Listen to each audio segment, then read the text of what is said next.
Brought to you by WKTV. I'm Wayne Thomas. Welcome to our forum in search of paranormal possibilities. Please join our panel of paranormal investigators, ghost hunters, Brandon Jose, and Ghostbuster Kim Colleen, and our special guest, Todd Clements. Before we get to the discussion, I'd like to thank Darren Dykehouse. He was here last week. He's from LSP, Lakeshore Paranormal, and he's serious about it. Right, Brandon? He's serious. He's doing it right. And so more power to him and his friend Jamie Ray with Paranormal Wonders. We invite her and Darren back to the show.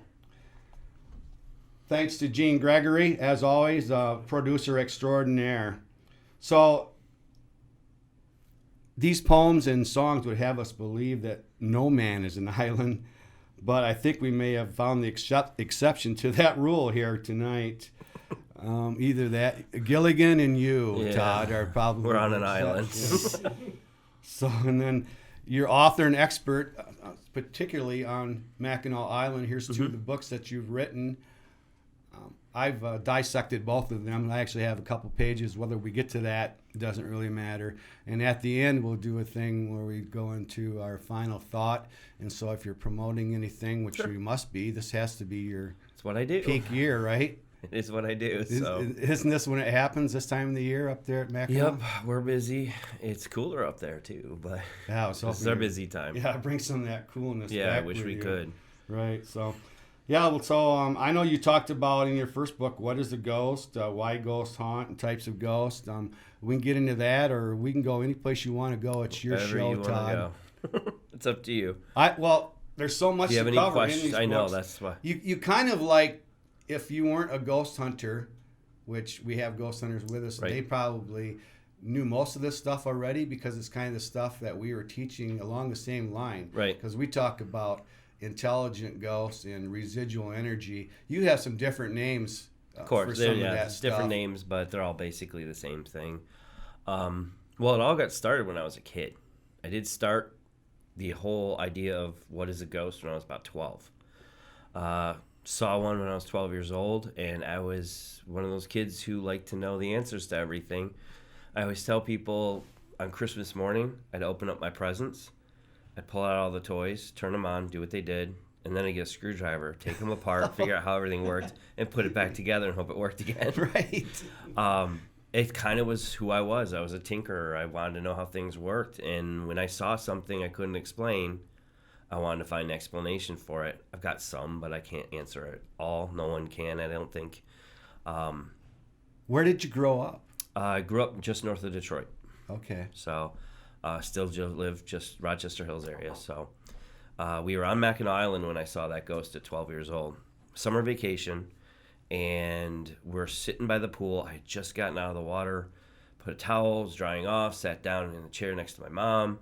I'm staring up at these giant bluffs behind Mission Point, and there's a man standing up at the edge of this bluff. And I'm like, is he going to jump? What the heck? Oh, you can't get that close to the bluffs. And then I noticed he isn't solid. I couldn't see any legs. He's wearing a T-shirt. He had short, buzz-cut, blondish hair. I mean, I could tell you a lot about him just by seeing him, but he wasn't solid. You could see that there was faint bluff and bushes through him. You could see it, what was behind him, kind of through him. And I'm like, Mom, look at that. And he was gone. I turned my head a second, and he just was gone. So immediately I was like, what was that? Oh, my gosh, ghost stories? What's this? Oh, I've heard about ghost stories. I've watched some of the shows, In Search Of, with Leonard Nimoy and all that. I was watching those back then. Shows my age. And I went to the bookstore, and I said, what books do you have on ghosts? They didn't have anything at the time. At the time, there was maybe a couple books. Right. I think they had a Hans Holzer book, maybe one. And then I got home, and I got subscribed to the Time Life series books. You remember those old books, the big black books with the UFOs, cryptids, everything. They did everything, ghosts. And I'd go to the library, and I would read books on the paranormal, but I never would check them out because I didn't want someone to think I was a weird kid. So the only thing that linked me to it was a subscription to the Time Life books, which were really popular. So I thought, oh, I can get away with that. No, everybody's subscribing to that. But if I go to the library, check out some of these old books about ghosts and real true ghost stories and how you investigate them and all that, they think I was a little weird. So I never really did anything publicly. A few of my friends knew about it, but not everybody knew. I was researching ghosts and ghost stories, and I used to go investigating alone as a kid. I think that's Really why sometimes they don't get reported. It's like saying you saw a UFO. People think you're too You're crazy. off and something's wrong with you. But my first paranormal tools were a pair of dowsing rods, which were made of copper, and they had dowels on them, or little things on them, so that I couldn't actually manipulate them. Right. So I read about that I've in the seen book. those. And a cassette recorder, big cassette recorder, not micro, just one of those big box ones Sure. where you hit the tube record and play button. And Right. you just sit there, and then when you're playing it back, you hear like, "Is anybody there?" Yeah. And I'm like, "Oh my gosh, there's demons!" And I found out later on, cassette recorders make a lot of noise when they're moving those Yeah. little spindles. And I was like, I didn't get a whole lot as a kid because I didn't know where I was going. I just went wherever I thought was, ooh, it's abandoned. Ooh, it looks scary. Let's see if it's haunted. I mean, there was rumors of places, but I also was a kid, didn't have a car, had to ride my bike places. So I was like, And then when I got older, started going to more places, got a few friends who would go with me. They thought it was fun. I was like, no, guys, be quiet. I want to see if we can get anything. So I was kind of weird that way. And so that's kind of where I got started with it. I remember getting my first EMF about Gauss reader. Gauss. I can't remember how to pronounce it. But I remember I saved up for it. It was like $185. I thought it was like $1 million at the time because I was 15, maybe 15, 16. Right. And I remember taking that out and thinking I had a ghost 9 times out of 10. And I I'm not realized sure what you're referring to. Brandon, do it's you a know? little old. It's an old meter. It had a metal, like, swing thing. It was analog type of Was it thing. measuring EMF? It's measuring electrical frequencies. It's kind of basically an electrician style tool. Sure. Looking for like lines and walls and things like that. But I read about EMF and all that, and I was like, ooh, well, I got to get one of these. And he mentioned what it was, and I found it. I don't remember how I found the thing. I think I went to a hardware store and said, "Do you have any?" I didn't ask for an EMF detector. I said, think that "Do you would have work. anything that would measure electrical frequencies?" And they're like, "Oh, you need to go this." They said, "Go to this electrical store. They'll have them." They had one, $185. Didn't get it that day. A few days, maybe a few weeks later, I came up with some money and went. Did and you bought ever it. see it work? That tool? I saw it work all the time, Right, but at yeah. first I wasn't sure what I was getting. At first I thought it was ghosts, all ghosts. Everything was a ghost. Then I realized that wires in the wall were setting it off. The motion sensors on doors at supermarkets would set it off. I mean, all kinds of weird electrical things would set the thing off. And you go near a fuse. Then I learned more as I was learning on my own. I learned through books and things like that. And I took it to a fuse box, and it went off the charts. I was like, those weren't ghosts. Those were electrical flares and things like that. I might have had something, though, and not known it, but I didn't know how to properly debunk when I first got started because nobody really was talking about it. And then, of course, I learned over time what was real, what wasn't real, kind of getting a baseline reading on a location. You talk about that in one of your books, taking base readings. Yep. I think that instrument would do that. Oh, it did. It did, but I didn't know like what I a was K2 doing. or a millimeter you Yep. talk about. Pretty much K2's almost the same thing. It's not as accurate because you just get lights for ranges. So you can't get an actual. Right. I use millimeters more now for that because they pick up the actual number down to decimals and everything. I'd even use a compass.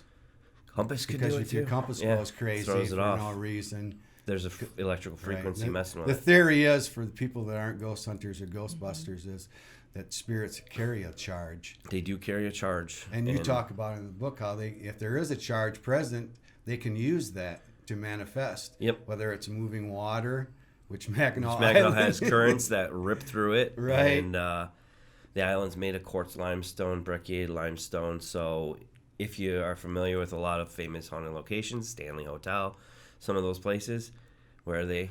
Brecciated limestone and quartz. Those are the materials that will store. I've heard Gettysburg has a lot of it too. energy. So it stores the energy, and they can pull from it. And then they have the history on the island. There's a lot of estimates of how old that island is.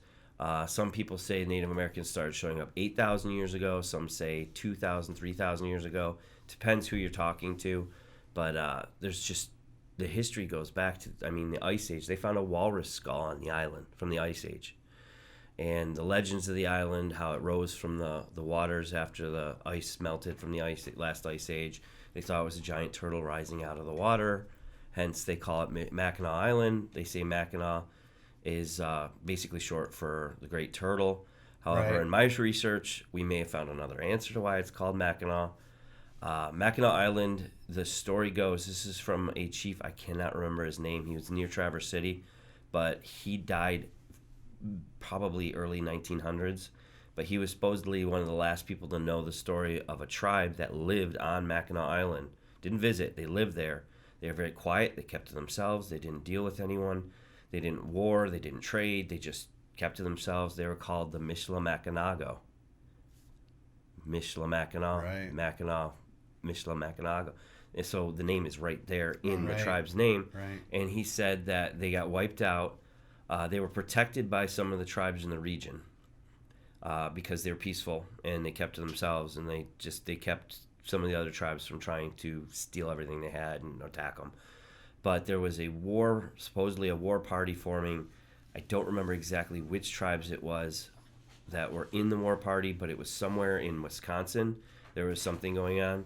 So these tribes left the area to go to a battle somewhere. And the Iroquois came in, slaughtered all but 2 of the Mishlamacanago people. And the only 2 that survived were they were hiding. And when they left the island, it was winter. They walked backwards across the ice to where St. Ignace is now in the Upper Peninsula, so they couldn't be tracked. They walked backwards thinking they were coming to the island instead of away, so they wouldn't try and track them off the island. And there's stories of them having a family in the UP, and they had kids, and then it just goes blank. Is this all new information, or we got it probably 3 years ago. We got the name of the tribe and everything. Well, how'd you get that? It was in a very old book, and this guy had a story. This chief had a story in the book talking about the Mishlamacanago and their story. It's the only place I've ever seen it published. It's the only place I've ever seen it. And we don't know if it's true. We're taking it for the word of a chief. I'm assuming he's telling the truth. But that's the only proof that they ever existed. And there is legend on the island of ghosts on the north side of the island of Native Americans being slaughtered. Well, that would and you hear definitely fit into your story. Yeah, that's where sometimes when you're doing ghost stories, the history and the ghost story work together to figure out what it is. Yeah, it's like pieces of a puzzle. And we've had a few stories where we hear a ghost story here, we hear one there. It's all similar ghosts. It's all similar stories. Kind of fits into like pieces of puzzle. And then we're like, okay, what can we put together with this? We actually found out one of our ghosts' names, who she was, she married, where she lived. We found everything based on just people seeing her in different locations doing what she does. We had no idea before we started. Actually, I love this story. It's Catherine Lepine was her name. I love this story because it's one of those, it was like a 10,000 piece puzzle, and it came together. And it was like, we're not missing anything. It's right there. It was there. It was 1918. I think it was 1918 was the year she was on the island. She was, I can't remember her exact age. She was of age to get married and have kids. She was young, but not too young. And she lived on the island with her family in a house called the Lawson's house. It was a rooming house, but her family lived in the back. And so she's on the island, and she falls in love with a man, and I'm not going to remember his name because it's a really unusual name. It's in the book. I know it's in the book. This would be under the tragic stories, right? It's not. This is actually this is a happy ghost story. Wow. It's a residual haunt. Which is energy for the untrained people. Julius? It's not necessarily a spirit attached to it. I think his name is Julius. Pretty sure it was Julius. But she fell madly in love with this guy during the summer of 1918. They basically were like, head over heels. There was only one problem. He's already married. Ooh. And then she got pregnant. And then he decided he's not going to make her an old maid and all this, because back then it was still, you got pregnant before you were married. You're not going to ever get married. You're an old maid, basically. So he divorced his wife, his current wife. 3 days after the divorce, he marries her, and the two of them moved to Houghton, and live happily ever. Actually, it's Hancock, which is near Houghton. They lived there happily ever after. They had kids, they had family, and that's the story. That's the story that is like their history. But what we found was the ghost that is seen is whistling or humming a song. Now, that was our first big clue. We didn't know what the song was. We never actually had an experience with a humming ghost. We've had experiences with a woman whispering through, but we've never heard her make a sound. Well, we had about 4 or 5 people who have heard this, who had told us about it. And one, just around Christmas time, I don't remember what year it was, a guy texts me on my phone, because anybody who has a good ghost story, I give him my phone number. And he texts me, he goes, I know the song. I'm like, who is this? He goes, the guy who saw that ghost on Hoban Street that was whistling the song. He goes, it's called Hearts and Flowers. You can see it right now. Turn on your television. Watch the movie Christmas Story with Ralphie. And I was like, okay. It's when he gets soap poisoning. That's the song she's humming. Is in it. He found out it was called Hearts and Flowers. So that's all he told me. So I go, okay, Hearts and Flowers. I look up Hearts and Flowers. And it's literally silent films. It was huge accompaniment, silent films. It was a movie in 1918. There was a movie house on the island that did silent movies, and in 1918 they played the movie Hearts and Flowers. Oh my gosh. There's a link. Yeah. So we're like, okay, Hearts and Flowers. Okay, and we found out all about that. I didn't find her name at first. That was the first clue, was the year. I got a year. It's 1918. It's around 1918. It's got to be. So her ghost always disappears at where there's bike parking right now. So I'm like, okay, why is the ghost always disappearing there? So I go to old maps of the island. There's a structure there. It's gone, but there was a structure there. That was the Lazen's house that she lived in. Okay. It's gone now. It's torn down in the 1940s. And she disappears where the front door would be. She basically deers where, when she gets into her house, the ghost story is over. The residual disappears. She's gone. Her style of clothing, everybody says it's Victorian-ish style clothing. She had a parasol. She has a sash on. It's a long dress. It's a white dress. And people describe her to a T. Sometimes they say they see her with a hat, sometimes not. But the route she comes, where the first sightings are, in the back of the old theater. It's now the haunted theater. It's the fun house. But the back of the haunted theater is where people have said they've seen a woman in Victorian clothes moving around back in this alleyway. So she goes through this alleyway. Now there's a stable there. She goes through the stable. Then there's a big open field behind a hotel. On one side, it's the back of a hotel. On the other side, it's the back of a bunch of shops. And it's just a big open grass field. She goes through there. And I've heard people tell me they've seen a woman walking through there. And she's twirling a parasol. I'm like, okay, parasol. Okay, it's all coming together. Right. And this is only like a half a block, maybe half a block. The whole thing people have reported, but it's all separate reports. To me, period clothing is key. Yeah, that was a big thing. Right, that's kind of to a residual, or what I would call historical. Yep. You even have another name for it. Imprints. Imprints, Yep. Right? Imprinted into the fabric of time. Or the environment. Basically in the environment. Like I say, limestone is a... So she basically goes into, the next stop is Village Inn Restaurant. Notoriously had ghost stories for years. Staff, people who go there, they've heard Village Inn, things moving, rattling, things turning themselves on and off. I don't know if there's a separate ghost there because it is built on top of an old cemetery. Sure. Yeah, they moved. Right. They moved most of the bodies, but not all of the bodies. Right. We know for a fact there's 4 still there somewhere. So she goes typically into the women's bathroom is where she would be walking if she's walking home. That's the route she would take to go home. It used to be a cemetery. So she's walking through the cemetery because it's the straightest route to her house.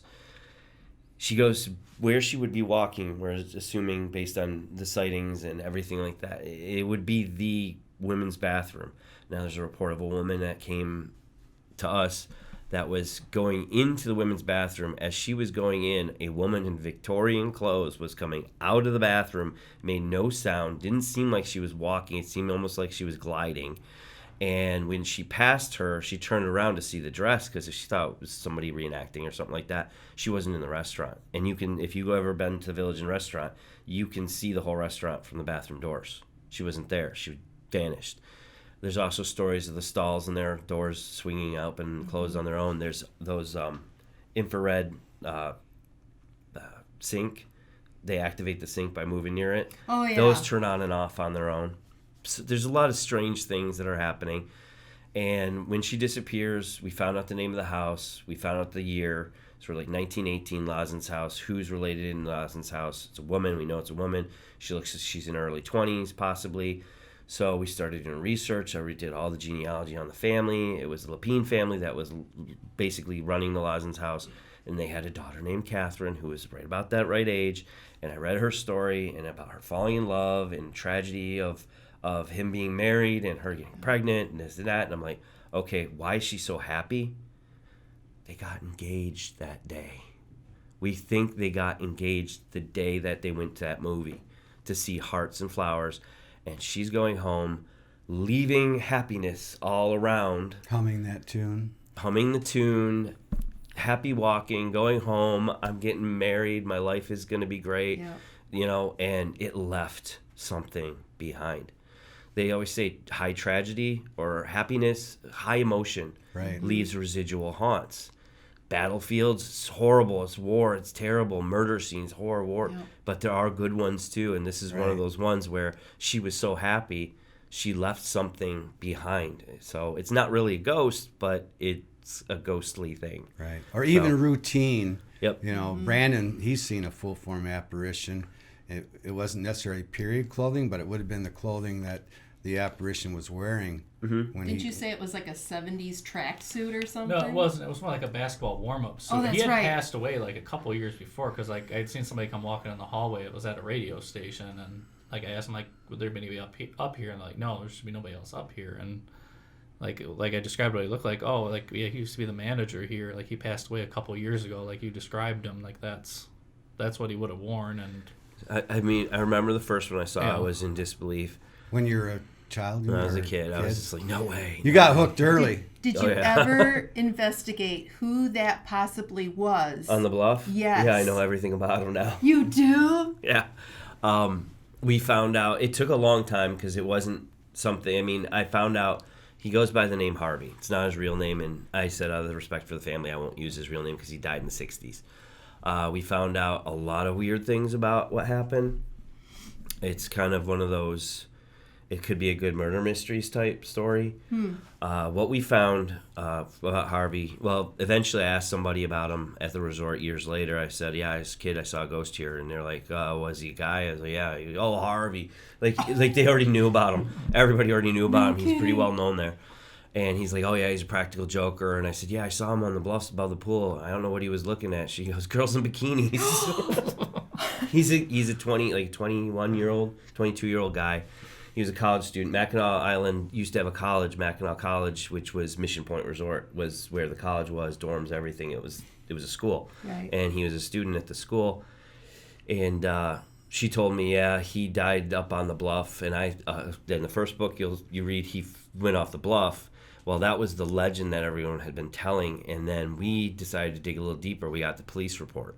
He did not throw himself off the bluff. And I corrected in the second book how it was actually gunshot wound to the head. Oh, wow. The only catch is the state cop who was working with me on the police report, he said, I read this over because I know you're doing the whole ghost thing and all that, and I was just curious to see why it might be a ghost story. And he said, if you read about the wounds, there's something that doesn't fit.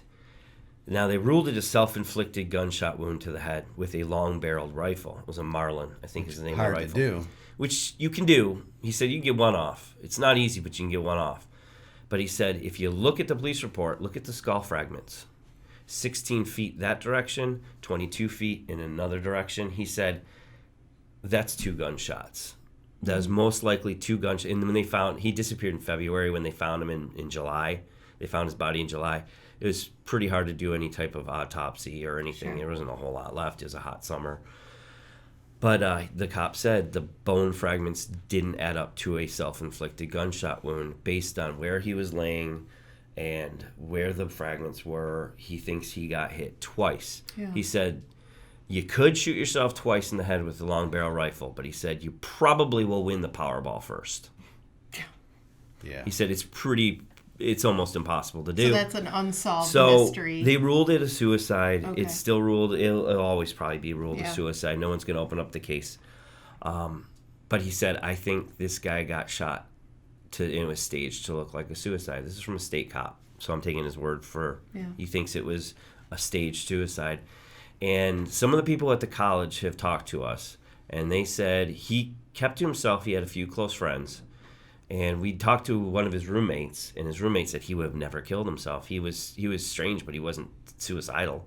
He did fall in love with this girl, though. He was really crazy about a girl, and she broke his heart, and that's what we knew. And the story goes that he proposed. I don't think he proposed. I think he just professed his love to her. And she said, I'm not interested in you. In fact, I don't ever want to see you ever again. Don't ever talk to me again. And he said the girl also had a boyfriend. So she had a boyfriend, found out possibly about what was going on. We don't know. This is all speculation. But the rifle was his. They all lived in the dorms. You can get in and out of people's rooms pretty easy. So we speculate that the rifle was taken out in the woods. The boyfriend hung out with him, not really doing the whole I'm going to get you thing. Hey, let's go to the bar, have a few drinks, we could talk about whatever. And then they said, let's go for a walk. It's a nice night. It's snowing or something, right? We'll go for a walk. And next thing you know, oh, by the way, behind that tree, he grabs it. Boom. Oh, he's moving. Boom. And it's over. Right. Right. It's not necessarily true, but More likely. it's possible. It's more realistic. And the ghost story behind, he is probably the most active ghost on the island, just based on the number of reports we get about him at Mission Point. Right. Security, housekeeping, guests. How many times have you Tons. seen him I've- after your initial 12-year-old I know experience? for sure once. One more time. One more after time. that. I know I've had experiences with him, but I've only seen him one more time. And that was the one time that really I've never gotten so close to see, like literally closer than you are to me right now. He was like where this TV is. What? And I'm standing there watching. We're doing our tour. We do our tour. At that night was a tour. We were going through Mission Point. Okay. And I was watching one of the tour guides. I don't give all the tours. It's just too many of them. Right. And I'm watching one of the tour guides just to see how he's doing, make sure he's got all the stories right and everything. I'm standing at the very back of the theater at Mission Point because there's a full theater stage, everything at Mission Point. They do movies, they do plays, everything. And I'm standing at the back. The guests are sitting towards the front. The person that's giving the tour is on the stage talking and pacing and being creepy. And nobody knows I'm in there. And I'm standing there watching, and all of a sudden, I'm looking straight. To my side, I notice there's somebody standing next to me. I can see him, just like I can see you right now. Checkered shirt. I can describe a little bit about you. The more I look at you, he disappeared. When I looked right at him, he was gone. But as I turned my head away, but looked back, he was back. He was there. And he wasn't just static. He moved, shifted his weight. He crossed his arms. Oh my gosh. I mean, he was doing like this with his head. He was just People see things with their peripheral vision that I know. you can't see straight. Yeah, I was just like watching this guy from the side of me going, I want to yell, turn around and take a picture to everybody in front of me. Right. But I know they're on a ghost tour in a dark theater that's notorious for being haunted, and they don't know I'm behind all of them. It would have been a problem because they did it once before by accident. I can tell that story after. It's kind of a funny story. So I just am experiencing this, and no one else, I couldn't yell, turn around, because it would have been bad. I'm trying to wave to the tour guide. He can't, it's too dark. He can't see me waving in the back. And he disappeared. He was there 5 seconds, 6 seconds, something like that. Just long enough for me to say, okay, yeah, he's wearing he's got a shirt, short sleeve shirt on. He has short sleeve shirt. It was not a t-shirt. It was like a t-shirt, but it wasn't a t-shirt. It had stripes on it. I remember it had vertical stripes on the shirt. And I was just like, okay, it would look like him. I've got pictures of Harvey. I've seen him. It looked like Harvey. Wow. So I was like, that's him. It's him. He's standing right there. I've had other experiences. He's touched me on the arm one time, which is the weirdest feeling in the world. Has anyone ever been touched by a ghost? No. I've seen Have you been people touched? get touched, Yeah. but not touched. Not by- violently. I'm talking about like a gentle touch. No. Violent is the scratches and all that. And I try to stay away from those ghost stories because there's just trouble.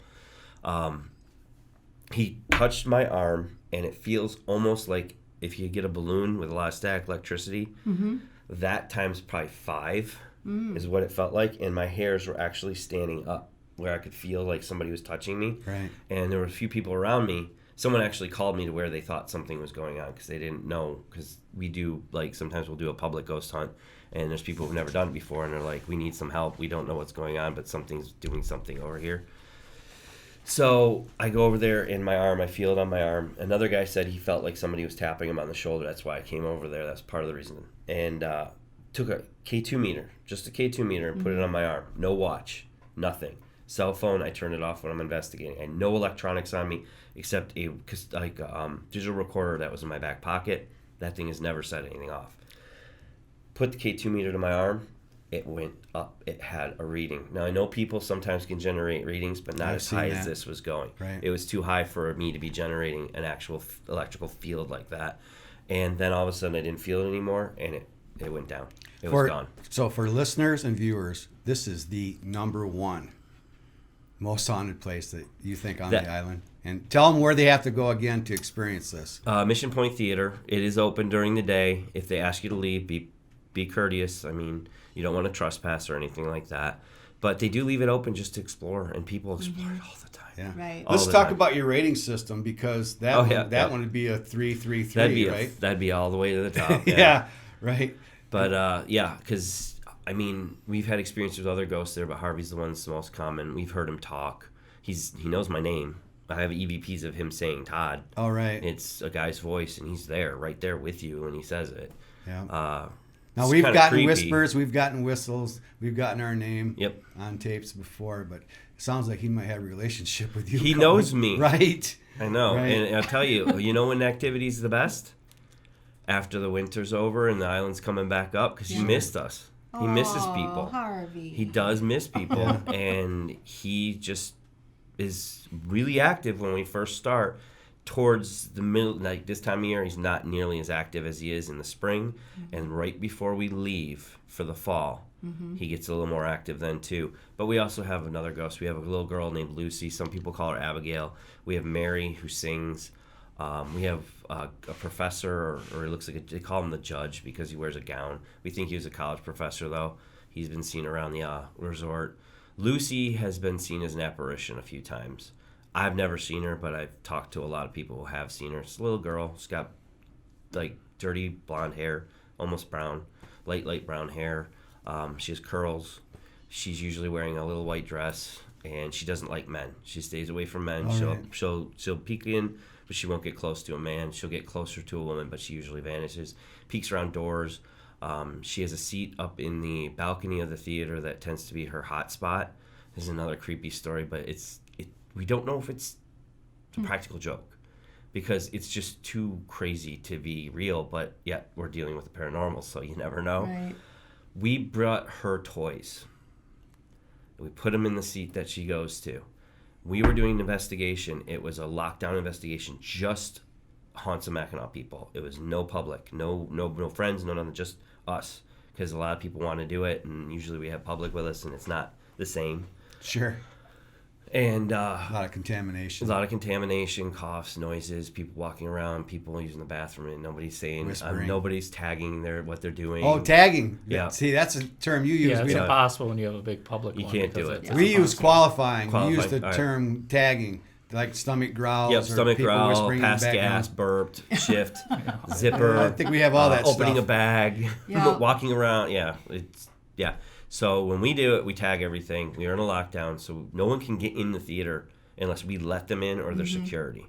That's the only way anyone could get in the theater. And security knows not to come in when we're doing this. We have permission from the resort to do it, blah, blah, blah.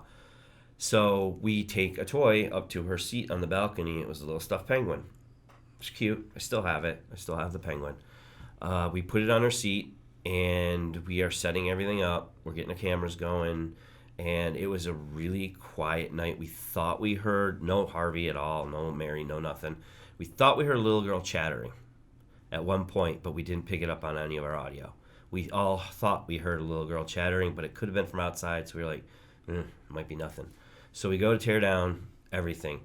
The dumbest thing we did was not put a camera on that penguin. Right. No. Because guess who was gone? The penguin was gone. What? It was gone. It was nobody had gone on the balcony the whole night. We said, nobody on the balcony. It's hers. Let's see if she plays with it. She moves it. Nobody go on the balcony. So we put these velvet ropes up.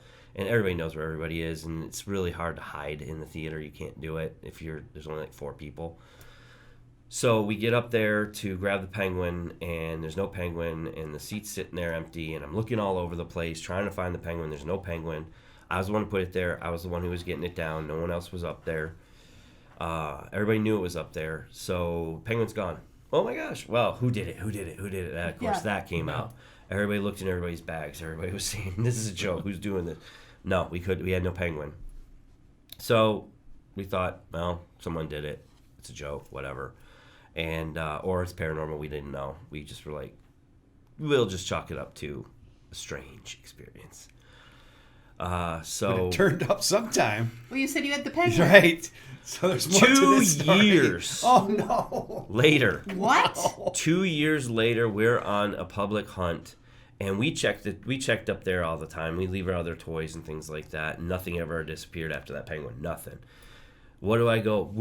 Nobody. Everybody's coming into the theater. No one's been in there. I went to go up there to see if she had moved. It was an Etch-a-Sketch. Oh, yeah. Etch-a-Sketch was still sitting there, and right in front, or the penguin was right behind the Etch-a-Sketch sitting on the seat. What did you do? I was like, somebody's playing a really good joke, or that thing was somewhere else for 2 years. Yeah. Because when I saw it, I literally was like, no way, no, Right. somebody's I mean, joking seriously, if somebody was going to pull a joke on you around. For 2 years. for 2 Right. years. And the thing is everybody I knew that was around that could have done it was not there 2 years ago to bring it back and put it back. Right. As often as we checked that chair, I would have taken measurements of that penguin right away. oh, there's nothing. It was all dead. There wasn't anything There was on that nothing. Etch-a-Sketch. It didn't Nothing on the Etch-a-Sketch. spell out help I or know, anything. I know. Oh, yeah, I know. But we left her toy. She's never taken anything since. She's never done it. It was just that one time that penguin disappeared. Yeah, we've I still used have the toys. penguin.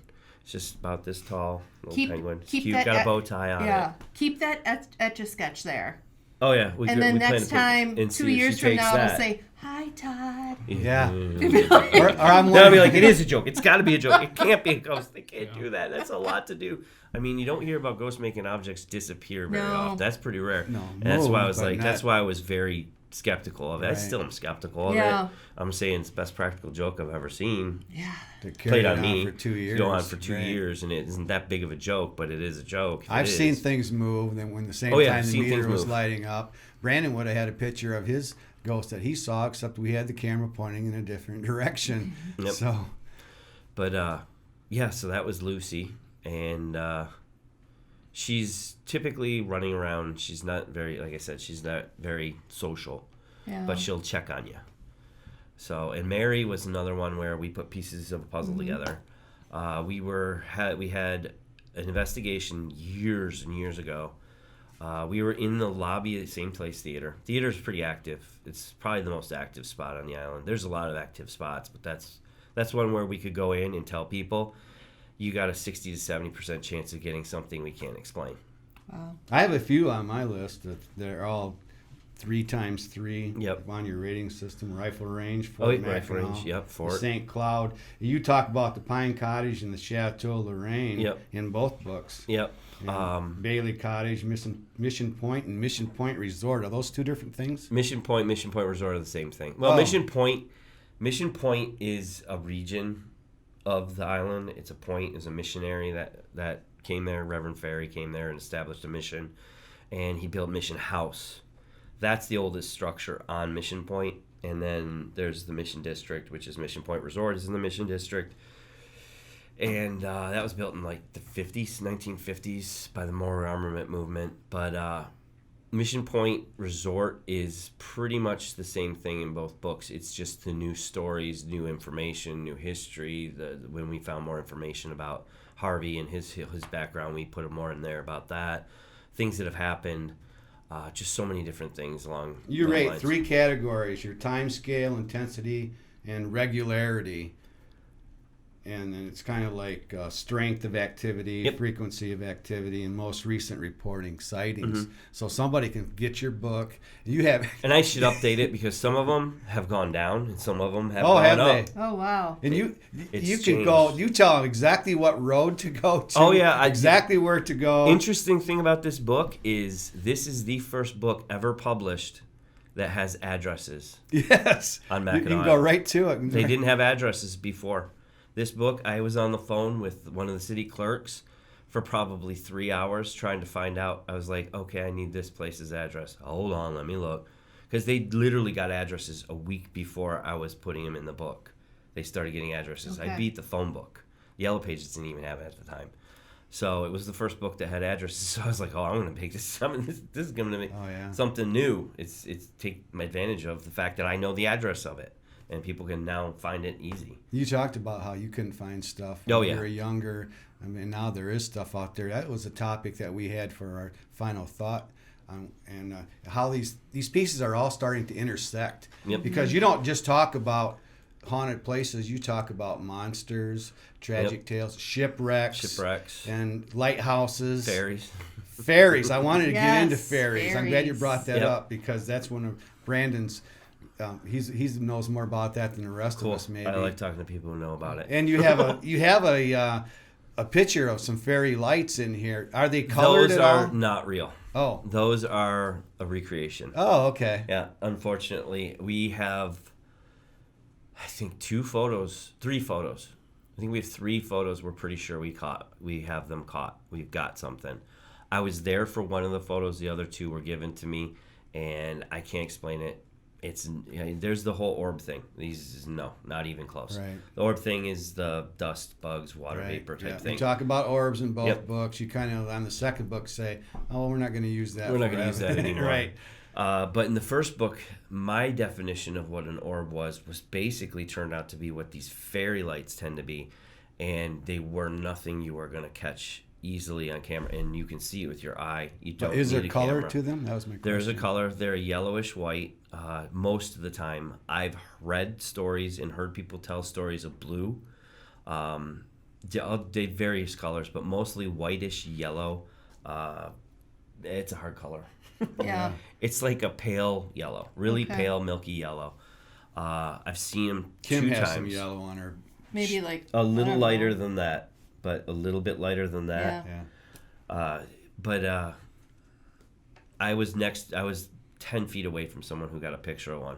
And And- this is on the island. Oh, this is on the For island. our They're everywhere, though, by Yeah, the way. for our listeners, these are experiences that happen these on happen the on island. Mackinac Island. Were they in a specific spot in the There island? doesn't seem to whole lot of rhyme or reason to where they Okay, are. so random. They Doesn't don't matter. tend to be in buildings. Though they have happened in buildings, they aren't common in buildings. Are they in forests? I mean, are they Wooded in places areas, where there's natural lots areas. of trees? Yep, And lots of you think of trees, fairies, water, it's like shorelines. They need to have the environment. We think they're an elemental. Either they're a cryptid or a spirit. We don't know for sure which. Depends. I mean, there's a lot of literature about Elemental. it. A As lot in of these people a don't nature understand. spirit. Right. Something Yeah, that too. never lived, never was a human. It's always been in a ghostly type realm. But she took the picture of it. She screamed. She swore. She wasn't taking a picture of it. She was there. You know the cairns where you stack the rocks up Oh, near yeah. shorelines and things like that to Yeah. mark trails. The island gets covered with them, and she was taking a picture of one that's particularly large. And she took the picture, and the next thing, I didn't know what she was doing. She was 10 feet away from me. We were on, actually, it was a public investigation. There's a bunch of us there, spread out across the shoreline, right out in front of Mission Point, down by the water. And she swears. She goes, "Oh my gosh, I know you were talking about those fairy things. Come here, come here, come here, come here." She shows me, and she did send me the picture. That's one of the pictures we have. She goes, "Is this what you were talking about?" I'm like, wow. It was exactly what I was talking about. It was moving. It was moving quick, and they do move quick. When I actually saw one myself, I couldn't believe how fast these things can move. But it was like a streak right in front of the car that she was taking a picture of. It was kind of a fuzzy streak, and then a bam, bright yellow white blob. And I looked at her camera. I looked at her lens. I'm like, I know this is just doing procedure to make sure to debunk. I couldn't figure out how she would have gotten it, and it had nothing around it. It was floating. It was definitely free floating. You know what to look for. Yeah, I know what they look like now. And she said it was there literally as fast as I could push the camera button, and that was it. And I saw a flash in front of me, and I thought it was the camera, but the camera flashed, and she said there was something else. And then she looked at it, and that's when she was like, there was something else. Oh my God, I got one. They tend to hang out near the shoreline too, and I wasn't too far away from the shoreline when I first saw one. Now I was skeptical of these things because fairies, right? Tinkerbell, she's over there on the wall. Oh, that's right. That's funny because I think it was our first podcast. We were talking about fairies, and he's like, "Oh, there's pictures of fairies sitting up over here." there. Yeah, Yeah. I'm there's like, a picture weird. of Tinkerbell on the wall. Yeah. And actually above it is like a whole bunch of fairies. It's a fairy picture. Yeah. It is. It's Disney, but it's fairy pictures. It's Right. actually How similar. It has some ironic. lights too. It is funny. That's how they look. That's kind of how coincidental. they look. Oh boy, But need some Twilight Zone yeah, music. I was just done with work downtown. I live up the hill, so you got to go up past the Grand Hotel and all that. and By keep going. horseback? No, walking. I don't know. I would love. I don't know how that. you travel Let's put on it the this way. island. I would love to take a bike, but that hill's steep, so I usually just walk it and just because I hate walking my bike up the hills. It's great going down, but going up. So I usually walk home. I'm walking home. It's somewhere around midnight, and I go by this. There used to be a house. This is past Grand Hotel. It's West Bluff Road, which is basically one of the best sunset views on the island. Mm-hmm. If you're looking at the bridge, the straits, the mainland, everything's out there. It's a beautiful view. And I'm walking up, and there's a house that used to stand there. There's a garden now, but there used to be a house that burned down. No one died. There's no story behind it. But there's a really elaborate garden with waterfall fountains and a gazebo and all this. Very fairy friendly type garden. So I'm walking. I don't think anything of it. And most of the time when I'm walking home at night in the dark, I'm just like, just don't scare me. If you're going to come and show yourself, whatever you are, ghost-wise, just don't do anything mean. Don't come up and like tap me on the shoulder or turn around and they're like, and then they disappear.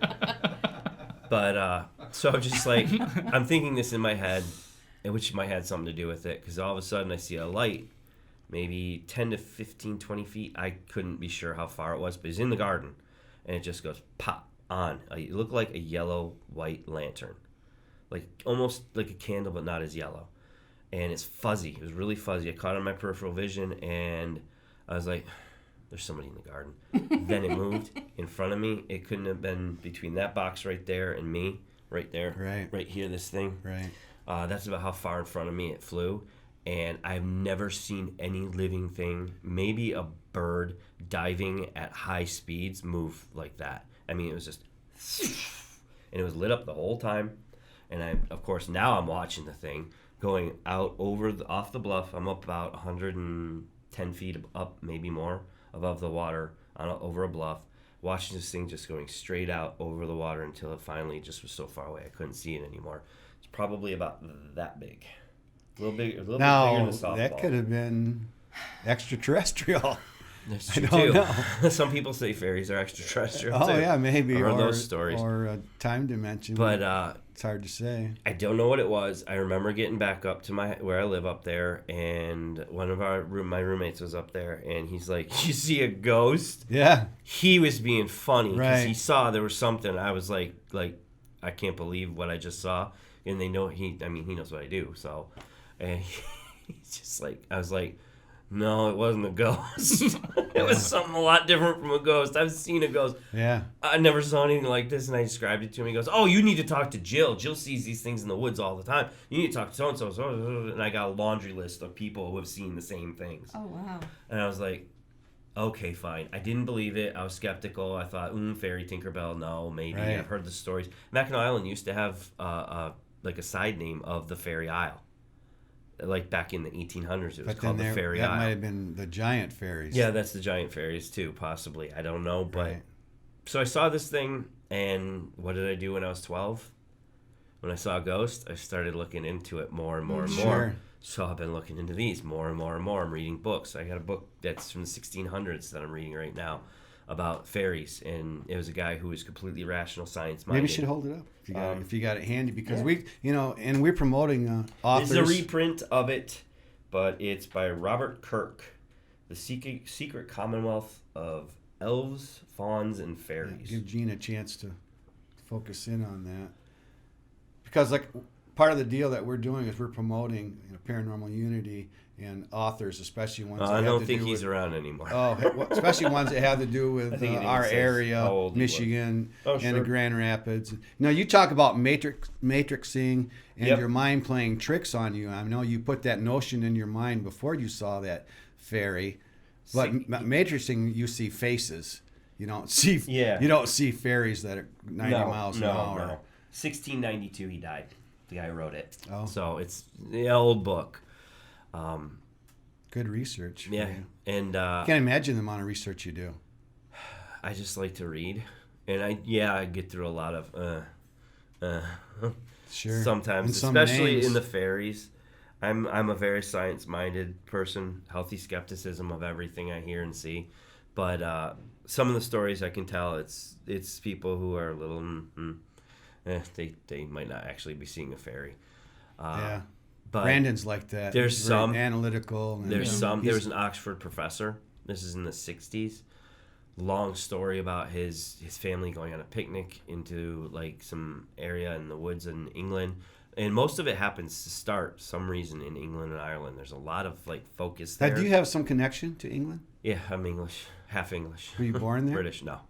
But your folks were born there? No, my family's actually there's a lot of stories behind my family too. We have a witch from Salem too, but she didn't get killed. Oh, yeah. She recanted and they let her go. Oh, yeah. They didn't burn as many witches as No, what, no. led to believe. But so I'm doing all the research. I'm reading all these books and everything, and trying to find the science. I'm looking into the fact that could there be a living creature that is transparent, a living creature that exists. This is where you get into colors and frequencies. That is in a color that we can't see with the human eye. Sure. Possible. A lot of Right. science will say not. No. That's why you see it out of the peripheral eye. Yeah. It has abilities that you don't have You don't looking have straight. Yep, use rods and cones differently, and I mean I'm going into the science of it, how it's possible, how it could trick your eyes and everything. But But it's amazing too, like a lot of it, how like the scientists have denied the other stuff can exist, but now they're talking about parallel dimensions probably exist. yeah, and they even that say the stuff might cross over. I mean, I think that's what a lot of that stuff is this different dimensions kind of overlapping each other. And why True. not pick a magical place? Like Yeah. this island's not very big, actually. No, I recreated It's 8 miles around, right? You 8 miles ride around your if you bike ride around. your bike Yep. around. And then, but square mileage, it's less than It's 4, not very I big. believe. Yeah, it's not very big. And then in your second book, Feels big. You marked 9 places that you can go in the roads right where they're located. Oh, In yeah. your first book, you have this same map, but you have 21 locations marked. Some are repeat stories. They're not repeat stories. They're new stories from old locations. I don't know if I marked all those ones in the new book, but so with finish up with the fairies. Yeah. I'm researching the heck out of them, trying to figure out what they are. Still don't know, but in my research, I found out they are seen on every continent except Antarctica, and there are a lot of people there, so it's just a matter of time, right? They have a laundry list. I mean, the names they go by. I can't pronounce some of them, but Iceland's got names for them. Africa, Australia, New Zealand, all over Asia, Europe. It's everywhere. They're literally, these things are everywhere. Now, I do go with the skeptical mind of some of these probably are something like swamp gas. There's some that false fire, false flames, things like those are some of the names, but that's methane coming out of swamps that somehow ignites, and it looks You have fireflies, different. lightning bugs, Lightning on the bugs, island? fireflies. We don't have a lot, So we have do them in this have 'em. area, especially And this I time know of what the they year. look like, and they're like that. Yeah. Yeah, You can tell a that- firefly. Oh, So wow. if this is a firefly, it's coming from like the It's on Jurassic steroids, period, yeah. and it's flying around looking for dinosaurs. No doubt. Because this would have been, it had no body though, so I know it wasn't a firefly. It was just the light, and that's all it was the light. But last October we went on. I call them wood walks. They're just something if some people are up and it's night and it's not super late and everybody's got the energy to do it. We have some flashlights. Let's say let's go wood walk, and we just walk in the woods. Now most people that go on these walks, they're looking for ghosts. These people were looking for anything. I know them. I'm friends with them, and they're visiting. And I was like, "You want to go look?" And they're like, "Maybe we'll see some fairies." And maybe I doubt it, but maybe we'll see the ghosts. We walked where the Harvey site was and all that, and we walked to Arch Rock at night. Most people never see Arch Rock at night. They see it during the day. It's cool. At night, it's totally different with the stars and everything. It's amazing. So we're at Arch Rock at the top. It's a windy night. It's probably 45 degrees. And there was 7 of us that were there. One other investigator was with me that I'm friends with. And there's another person who's a paranormal investigator. He's friends now, but we literally just met that weekend. And a few other people who are investigators or fans of of ghost hunting and all that. So we go. They're taking tons and tons of pictures of Arch Rock at night, and because no one ever goes up there at night, so they're getting unique pictures. And myself and the guy I just met weren't standing over by the rock. We're standing over on this like parking area for carriages. It's loud. We can hear the wind whipping around. We hear the trees knocking, branches knocking, and then we're just standing there waiting. And all of a sudden we started hearing chants, like Native American chants from the woods. And we're like, it's got to be the trees. They're creaking. They're doing that now. And we're still sitting there. We're like, that's not trees. That's a human voice. And there's a bunch of them. And we were just like, no, someone's going to come down the road. There's 2 roads to get there. Someone's going to come down the road. We're going to see flashlights. And it's black. I mean, it's pitch black. Without a flashlight, you can't do it. You can't get up there. Someone's going to show up. Yep. We're going to hear them talking. We're going to see a flashlight. We're going to see something. Nothing. The whole time we were there, not a single person. We didn't see a single person the whole time coming up or going back. Or while we were up there, it was just us. We had no contact with anyone else while we were up there. So we're just like, okay. We heard that. It was Native American, like, hey, Right. You know how they do the chants. Yep. Yeah. And we heard it. And then my friend, who's an investigator, comes up and she looks at us and goes, what do you guys hear? What do you see? Because she knows me when I'm in the middle of like investigation mode. I act different. And she's just like, what? I go, just listen. You hear the trees knocking. She goes, it's the trees. I go, no, it's not the trees. Just keep listening. She got a little one. She got a, and she's like, no way. Oh my God. And then we told everybody else. So when we told everybody else who was with us, we are standing there all facing the trees just with our eyes peeled, looking for a Native American ghost or something like that, or people actually walking down the trail. Then the light came. We had a fairy show up. Oh yeah. It popped up. We were probably 70 feet away from it, give or take. It popped up, not on the concrete. It was in the trees, right in front of the trees at the tree line, and it came kind of just right up out of the dirt. It was maybe 2.5 to 3 feet above the ground, floating. It was not on the tree. It was floating away from the tree. Everybody could describe it perfectly. Yellowish white light. This one was a little bit bigger than the first one I saw. It moved, kind of like fluid, like moving, and then all of a sudden, it went into the base of another tree. It was gone. It Do you just think that like was we saw related it. to the chanting? That's something I don't know. Right. I thought about that. I was like, could this be related? And that was nice because I had witnesses with me. Now you have a couple chapters, massacred native ghosts. Yeah, that's the Mackinac. And then also, Oh, that's right. You talk about how the island was just a cemetery for centuries for Indians. So I mean, it's likely that there are spirits there from ancient times. There's so many legends on that island of it being like a Garden of Eden, the home to their Geechee Manitou, which was their great god. It was just like a sacred place. Island You of weren't the to Dead fight. was one of the chapters. Because there's a lot of buried bodies. They was sacred land. It was like a really important place to the Native American culture, especially in the Midwest. And they would take chiefs, medicine men, the families of those people, and they would bury them in sacred ground. And it's kind of like if you think how if it's popular in Hollywood is doing it and it's something that's trendy and everybody wants to do it, they follow. So it went from being chiefs and medicine men because they were setting the trend to everybody wanted to be buried on Mackinac Island. Right. So if there was a spot deep enough to bury someone's probably already there. Well, I could see that being a problem. We find human remains almost every summer. Well, you You'll said hear they moved whispers. the cemetery, but they moved, didn't. that was a move. European They didn't settler. move everybody. They move everybody. Yeah. The Well, we're Europeans- actually winding down here, so we have to get to sorry. the final thought. We have to get the titles of these books out because book one is Haunts of Mackinac, Ghost Stories and Tragic Tales of Mackinac Island, and then book two doesn't deviate from that title too much. Haunts of Mackinac, the next chapter, and more stories and Tragic Tales of Mackinac Island.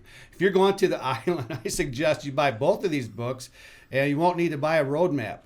Yeah, there's maps. Tells you how to get to How to everything get you need to go to. Yes. And even if you aren't into the ghost stories, the history in there is pretty good too. I mean, it tells you a lot you're not going to hear from anyone else. It took a lot of time to research the history on some of Now, those. 80% of this island, I understand, is state It's park. a state park, yep. But you can't be there at night. No, you can. Oh, can you? You You can't can go camp anywhere. it. You can't camp. You can't camp, but okay. I've seen tents, but I know that they're not supposed to be there. Okay. I've seen My them in the bad. woods. Yep, I would probably press that Yeah. myself.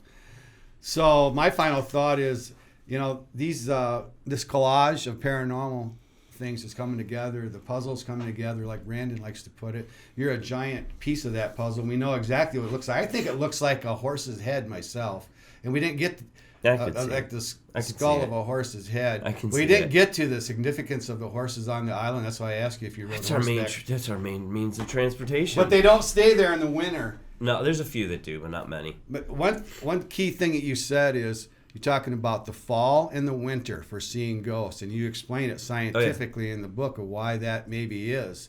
But that is a fun fact that I also had expressed earlier. Fall, you see, and winter, you see more apparitions than you do any other. Air's drier. Air's drier. That's what you explain in here, and in the northern part region of the United States, it gets us colder and the air is drier. Yeah. Right. So, but my final thought is, these lines are starting to intersect and overlap, and these pieces are coming together, and you're a big part of that. You're a highly anticipated guest. Thank you so much for coming here. I'm not going to promote myself too much. My number's up there, 238-8132. I'm only doing smudgings. I'm not ghost hunting anymore. But these guys are Ghostbuster, Ghost Hunter. They have all kinds of things. I think that they probably have some dates they want to tell you in their final thought. But and then we need to wrap it up. Brandon or Kim? Okay, well, I can do my final thought.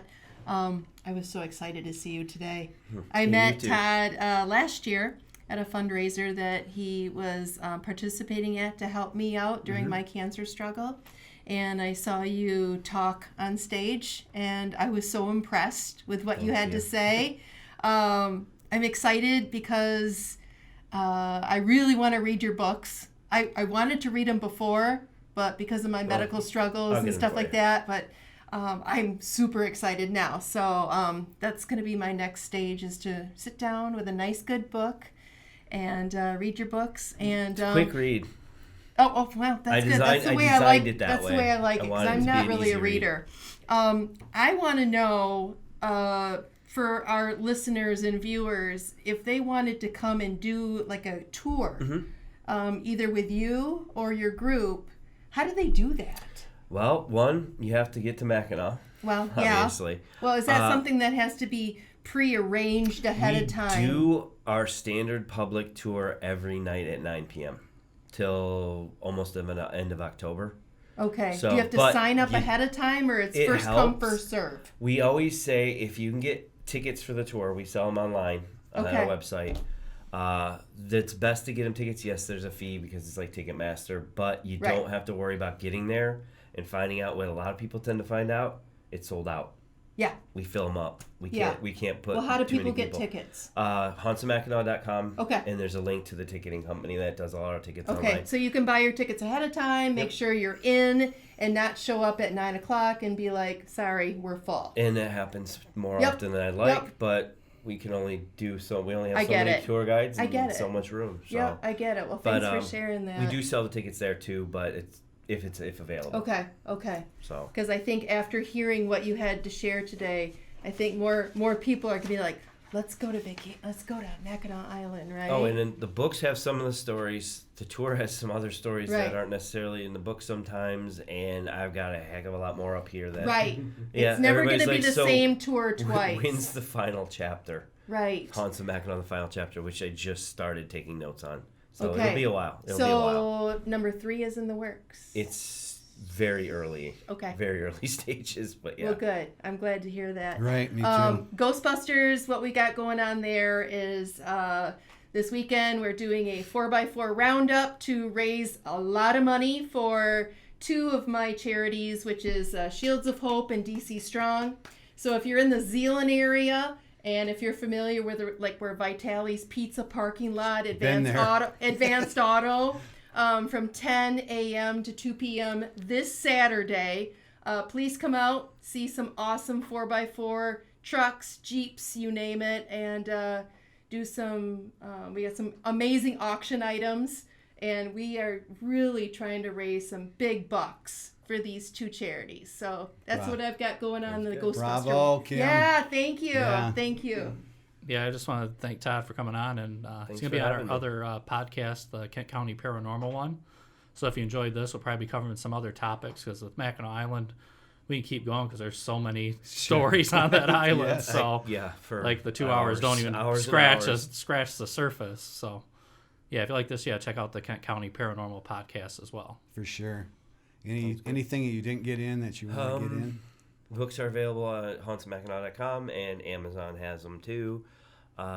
We do the tours so long as there's not severe weather, which we've had a lot of that this year. Yeah. Which is unusual because we've been doing tours for like 12 seasons now, and I think we've only canceled 3 times in 12 seasons. This year we've had to cancel 3 times already Wow. from lightning and heavy weather, and Yeah. we're just like, we'll rain check, but we do refund too, so if people can't stay. Okay. But yeah, you can get tickets in the books on the website. You can get them on Amazon as well, and Go to a presentation, have them sign Yep. them.